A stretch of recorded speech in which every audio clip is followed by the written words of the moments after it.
In the last episode, we heard old Waylon say, I'm going to go visit my little buddies, Bridger and Torin, and they are 7 years old, and they are just the cutest things that you could ever imagine, and I'm missing them. I'm going to go visit with them. I won't get out of the truck, and they won't come near me, but at least I'll get to lay an eyeball on those little kids, and little kids just put joy in your heart, you know. 2, 3. Hakuna Matata, what a wonderful phrase. Hakuna Matata, ain't no passing craze. It means no worry for the rest of your days. It's our problem-free philosophy. Hakuna Matata.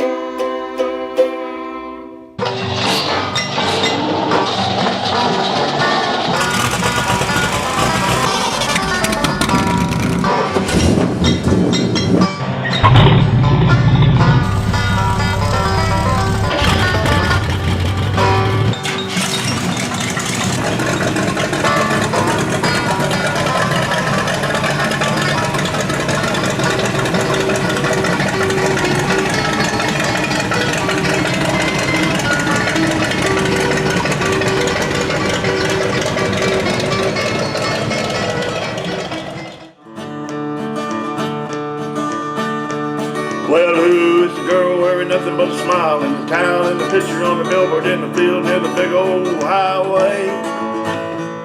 All rolling down the highway in Virginia hauling freight from Chicago to St. Louis, Lord, to see her every day.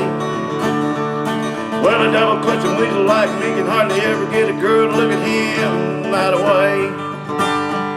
Like the girl wearing nothing but a smile in the town, and the picture on the billboard in the field near the big old highway.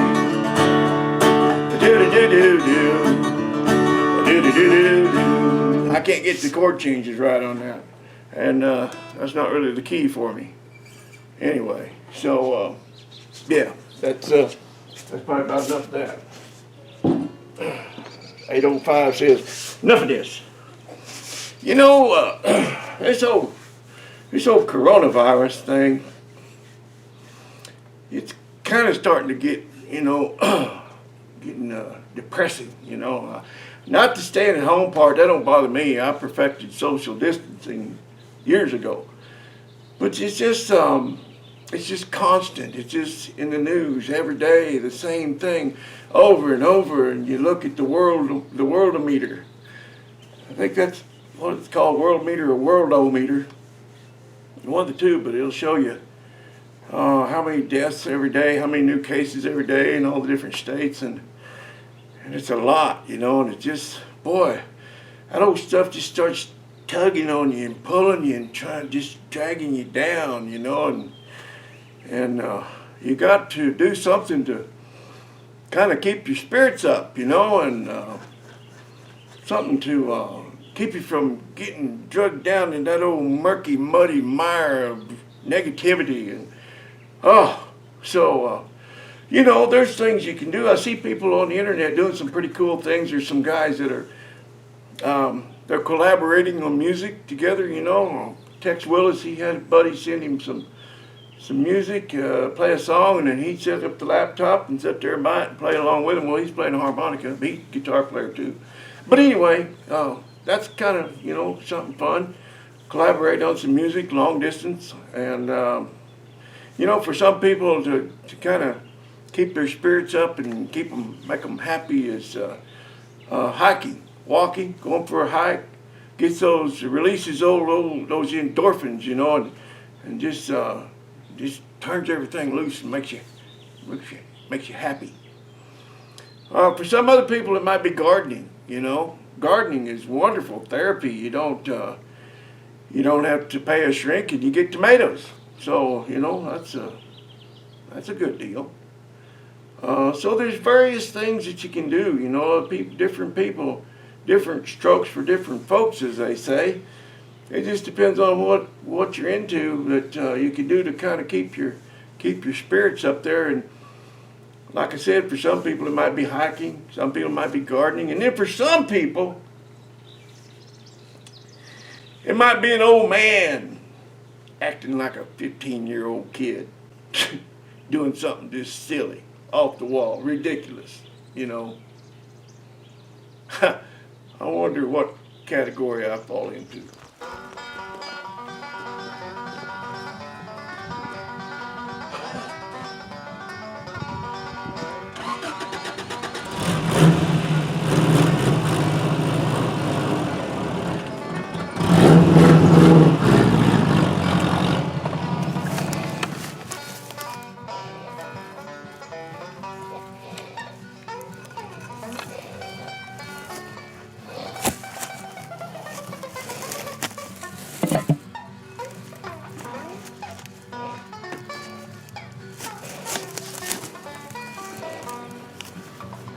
Well, one thing that might jumpstart the old endorphins is if a feller was to fire up a 1960 GMC V12 engine. Oh, just the sound of it makes me happy.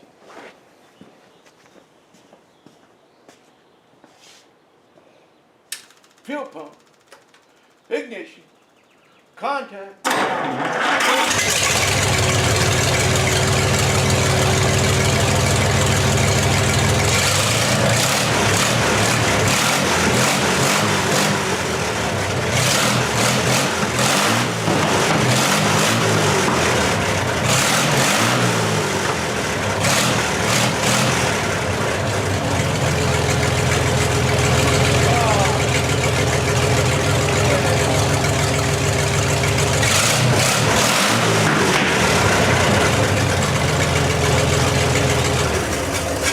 Yeah, that's the good stuff right there.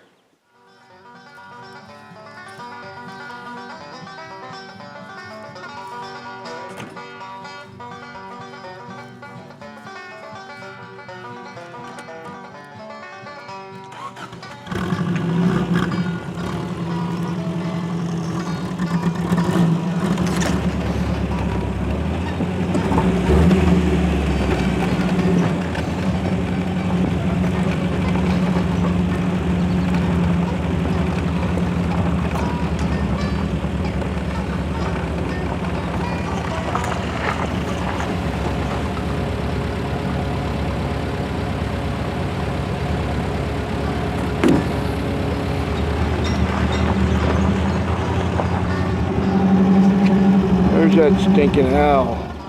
There he is again. Rotten bugger. Yeah, he keeps me awake at night. He's noisy. He's a big one too. Okay. If I can creep in here with this one-handed driving deal.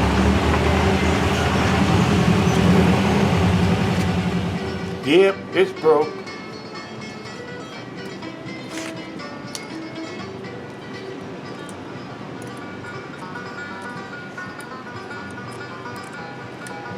Perfect. Perfect.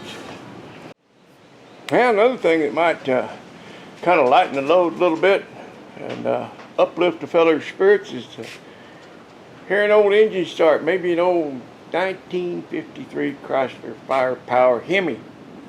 That's bound to do a feller good, ain't it? Well, we got no fuel in the bowl. Maybe we can pump some up.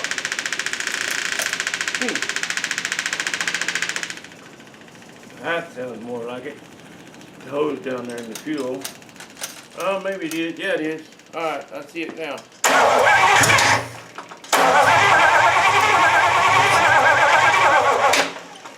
Maybe I flooded it. Oh, got to have some battery. Well, today, I fired this engine. And you saw me hooking up the battery cables and everything, and then the battery was dead, and then I drug over the charger, and I put it on jump start, you know, and came over here and fired this engine and ran it today. Nice, ran real nice. And then I got in there and started editing the video tonight, and guess what? The memory card was full. So now, it happens to be 10 minutes after 11 and I'm back out here to fire this again because I didn't get it the first time. So somebody said they really appreciate that I leave in my goof ups, you know, when I foul up. Hello, Joshua. Good evening. So you guys like it when I leave in the goofs. Well, here's a goof, but we're going to correct it. We're going to go ahead and fire this thing anyway. Right, Joshy, come here. You're not going to like this. You might as well get on out of here. You hear that? You better hit the door, buddy.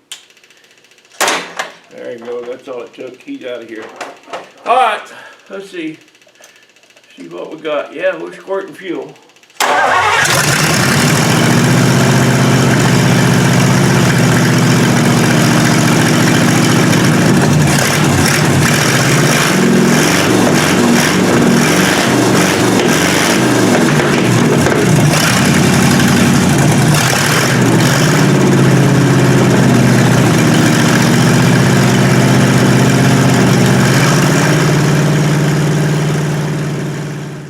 There you go. That makes me happy. That makes me feel good to start these old rigs up. It just kind of just resonates right on through your chest and on into your body, you know, and it feels good.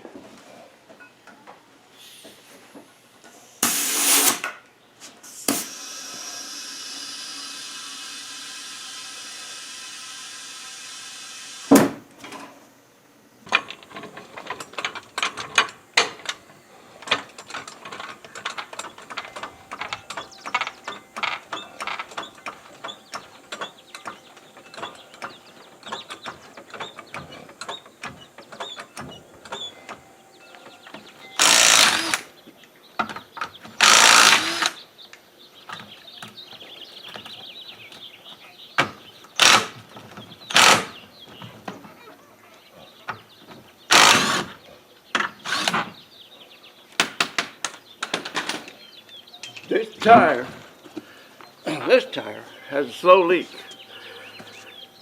So I gotta run it into town and get it fixed. When I first cut this thing down, this hoopty cut the doors off, me and the kids cut the doors off and the top off and all that. I went to town, bought some brand new studded tires and put on there. And they still look like brand new because don't run on the pavement. Very little. Just around here in the dirt. But boy, it'll climb a mountain with those studs on there. Poor man's ATV.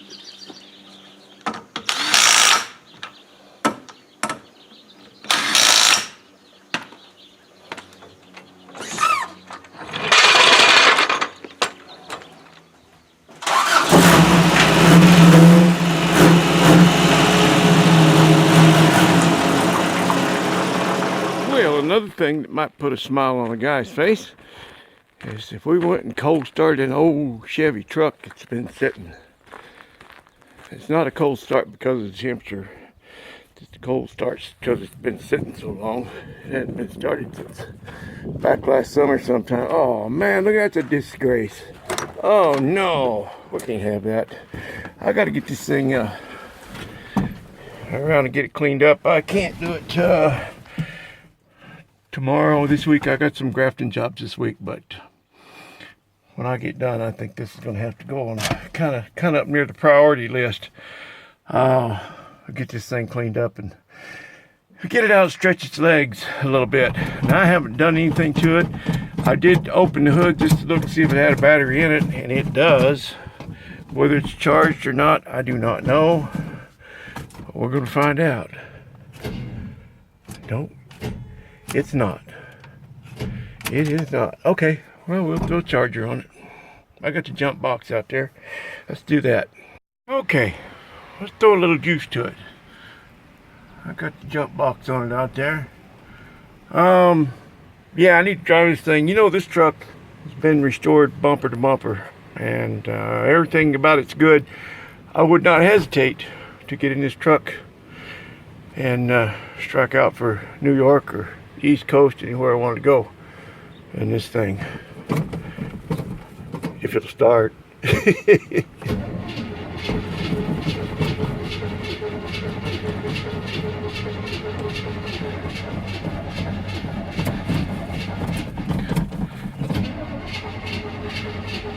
Gotta get some fuel pumped up to it.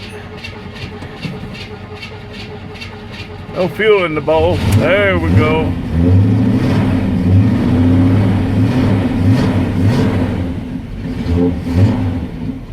It's got dual tanks on it. It needs them. Old 3/4 ton, 2-wheel drive. Burns a little fuel, but boy, it runs good. It's a good truck.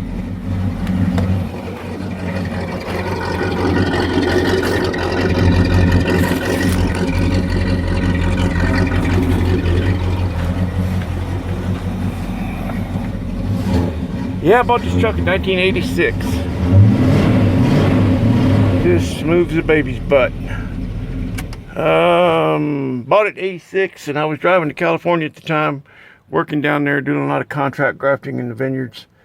And I drove this old truck every year, and that's one of them, you know, those grape growers down there in Napa and Santa Maria Valley, and some of them can be kind of snooty, you know, and kind of look down their nose. And they all buy a brand new fleet every year. Well, I guess they lease them, but a new fleet every year. 20, 25 trucks, you know. And here I showed up, old hillbilly showed up in this old 73 Chevy, you know. One of the managers said, he came around and he said, well, that's the same old truck you had last year down here. I said, yeah, and it's the same one I'll have next year, too. I'm in this for the long haul. And it had a 4-speed in it when I got it. And there was something misaligned, and that throat bearing would bind up on that input shaft, on the sleeve, on that shaft, you know, that the throat bearing slides on. And it would just bind up on there. And, well, one year I went to push the clutch in, and I snapped off that bolt that holds that lever. It's got a little ball on the end that pivots, a lever that pivots between the frame and the bell housing that operates the clutch linkage. Snapped that bolt off on the frame. So I went to a wrecking yard. Had a young guy with me, scared to death. He'd never been away from home before, and here he was, 1,000 miles from home, broke down. And he was pretty nervous. And I crawled over there and looked at it, and I said, Jason, grab me a C-clamp back there that's holding that camper on, that camper shell. He brought me a C-clamp, and I clamped that lever to the frame and got it and pushed the clutch in and took off. And no problem, you know. Next day I went to the junkyard, and they said, yeah, go down there on the right. There's a beige truck down there, should have one. And so I got it and put it in, and all was good. And then the next year, same place, same town, did the same thing. I was out at the vineyard that time when it happened, and that bolt snapped off again. And I went to the same wrecking yard, and they said, yeah, down there on the right, there's that beige truck down there. I said, no, I got that one last year. You're going to have to get me a different one. So one time I've had to fly out to California somewhere to look at a grafting job. I was meeting with some growers someplace, and while I was gone, the guy worked for me. He always liked to spend my money, and when I come back, this thing had a 700 or a turbo 400 in it, and Hirsch slapstick, and it's never failed. So here's the remnants from 20 years ago, 20-some years ago. The last time I pushed the clutch in, it stayed on the floor. I just left it there. That would have been about 1980, 88, somewhere in there. Yeah. I drove it a couple years with that. I kept putting clutches in it. All right. That's enough. I feel better already.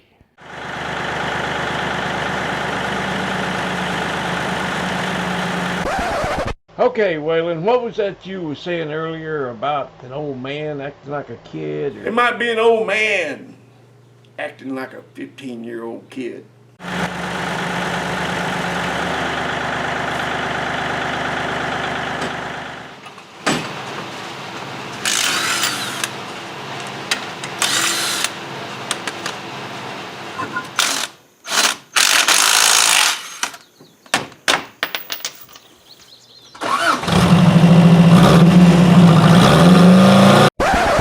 Okay, what you're about to witness is the lamest, most worthless front-wheel drive one-tire fire burnout in the history of mankind.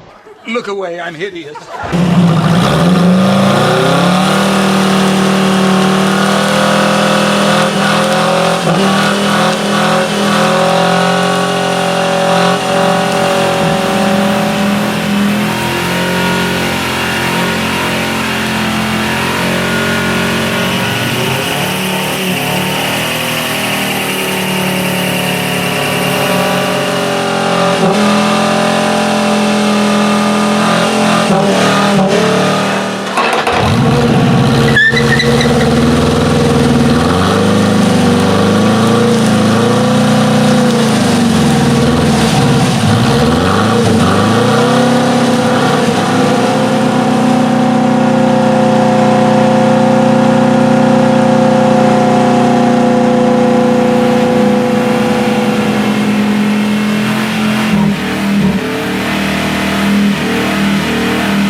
Lost the cap.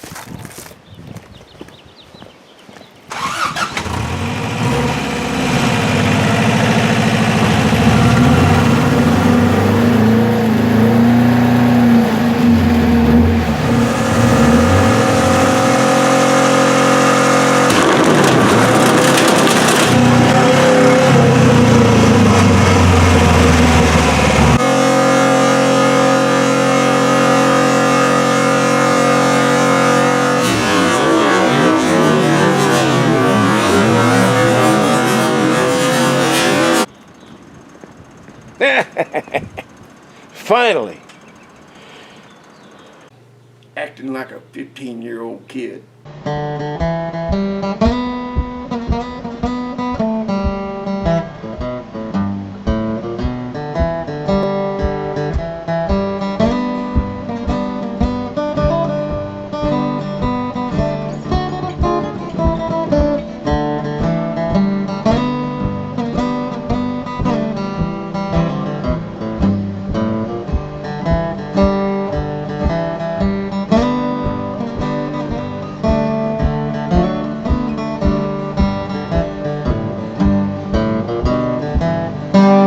You know, I've been thinking about these guys, YouTuber guys that inspire me, and I've plugged a couple of these guys. You know, Half-Ass Custom. That guy, man, I love watching him work metal, manipulate metal, and make it do what he wants it to do. You know, he's real good at that. And when he builds something, he builds it all. You know, he does the metal work, he does the mechanic work, he does the electrical work, he does the upholstery. Does it all. He builds a car, you know, it's his car, and he puts his name on every part of it. So that's kind of inspiring, you know. And of course there's old DD Speed Shop, man. That guy, you know, he reminds me of a guy I knew about 30 years ago. People used to tell me, Ken, if you could bottle your energy, you could sell that stuff, you know. And I don't know what happened. My get up and go just got up and gone, you know. But that guy, boy. Some people's got it and some people don't, and Dan, you're full of it. Full of energy, that is. Gosh, you know, I guess he works a full-time job too. I don't know, but he'll say, well, Dan, he texts me it's time for supper, and then pretty soon he's back out there, you know, and does shopping. Man, a couple of weeks he's got a car built, you know. I mean, boy, he just knocks them out. And one right after another, he changed that 4-door Chevy into a 2-door, and he got that done, and he brought in, what was the pickup? He's putting a different bed or making a short box out of it or something. I don't know what he's doing to it, but I think an LS swap on that. Got all kinds of things going on there, and he brought that little Model T home. I think it's a Model T. Yeah, he's got that thing almost done. You know, he's just he's a go-getter, boy. That guy, he's got a lot of ambition. So that's fun to see. You know, he's fun to watch. And another guy that inspires me was a guy on Motor Trend. Last year he had 6 episodes, I think. Is Bad Chad. and he's from Canada, but he did 6 builds, I think, last year, and that guy is so inspiring, man. He's a funny guy, and he'll say, "Now my brain told me to do that," you know. He's funny, but he sometimes after I shut things down at night, close up the shop, and I'll go in and it's time for bed, you know, and then I'll get the old laptop out and maybe I'll lay there and watch a little bit of Motor Trend or Roadkill or something, you know, and then I watch old Bad Chad, and pretty soon he got me so fired up, I'll get up, get dressed, and go back out to the shop, bang on metal for a while, because he's so inspiring.